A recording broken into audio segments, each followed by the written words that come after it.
Bollywood star hero Salman Khan ను హత్య చేస్తామని మరోమారు బెదిరింపులు రావడం ఇప్పుడు బాలీవుడ్ వర్గాల్లో సంచలనంగా మారింది. ఇప్పటికే అనేక సార్లు సల్మాన్ ఖాన్ ను చంపేస్తామని బెదిరింపులు రాగా తాజాగా మరోమారు ఆయనకు బెదిరింపులు ఎదురయ్యాయి.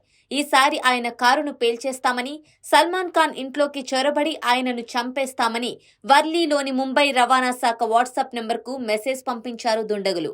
ఇక ఈ ఘటనతో సల్మాన్ ఖాన్ ను చంపేస్తామని బెదిరించిన గుర్తు తెలియని వ్యక్తిపై కేసు నమోదు చేసి పోలీసులు దర్యాప్తు చేస్తున్నారు.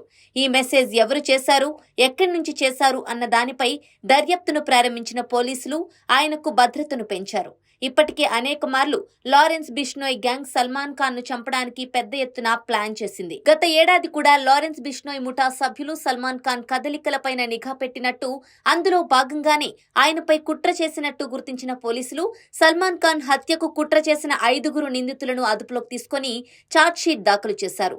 అప్పుడు వేసిన ఛార్జ్షీట్లో సంచలన విషయాలు వెలుగులోకి వచ్చాయి. నవీ ముంబై పోలీసులు దాఖలు చేసిన ఛార్జ్షీట్ ప్రకారం సల్మాన్ ఖాన్ ను చంపాలని ప్రయత్నం చేసిన ఆ 5 బిష్నోయ్ గ్యాంగ్ తో సంబంధాలు ఉన్నాయి.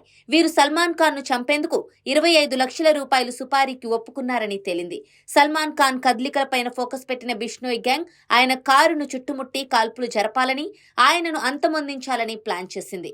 ఇక దీనికోసం పాకిస్తాన్ నుంచి ఏకంగా AK-47, AK-92, M16 rifles, Turkish తయారు చేసిన జిగానా పిస్టాల్తో సహా పాకిస్తాన్ నుంచి అధునాతన ఆయుధాలను కొనుగోలు చేసినట్టు ఛార్జ్షీట్ లో పేర్కొన్నారు. సల్మాన్ ఖాన్ ను చంపడం కోసం ఉత్తర అమెరికా నుంచి ఒక బాలుడిని తీసుకొచ్చినట్టు, అతనే ప్లానింగ్ అంతా పూర్తి చేసినట్టు పేర్కొన్నారు. ఇక బిష్నోయ్ ఆదేశాల కోసం ఎదురు చూస్తున్నట్టు అప్పుడు పోలీసులు దాఖలు చేసిన ఛార్జ్షీట్ లో పేర్కొన్నారు.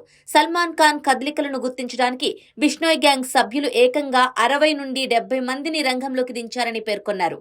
రాజస్థాన్ లో కృష్ణ జింకలను వేటాడి చంపిన కేసులో సల్మాన్ ఖాన్ పేరు బయటకు వచ్చిన నాటి నుంచి బిష్నోయ్ గ్యాంగ్ ఆయనను టార్గెట్ చేసింది. ఈ క్రమంలోనే ఆయనకు తరచూ చంపేస్తామని హెచ్చరికలు, బెదిరింపులు రావడం జరుగుతోంది.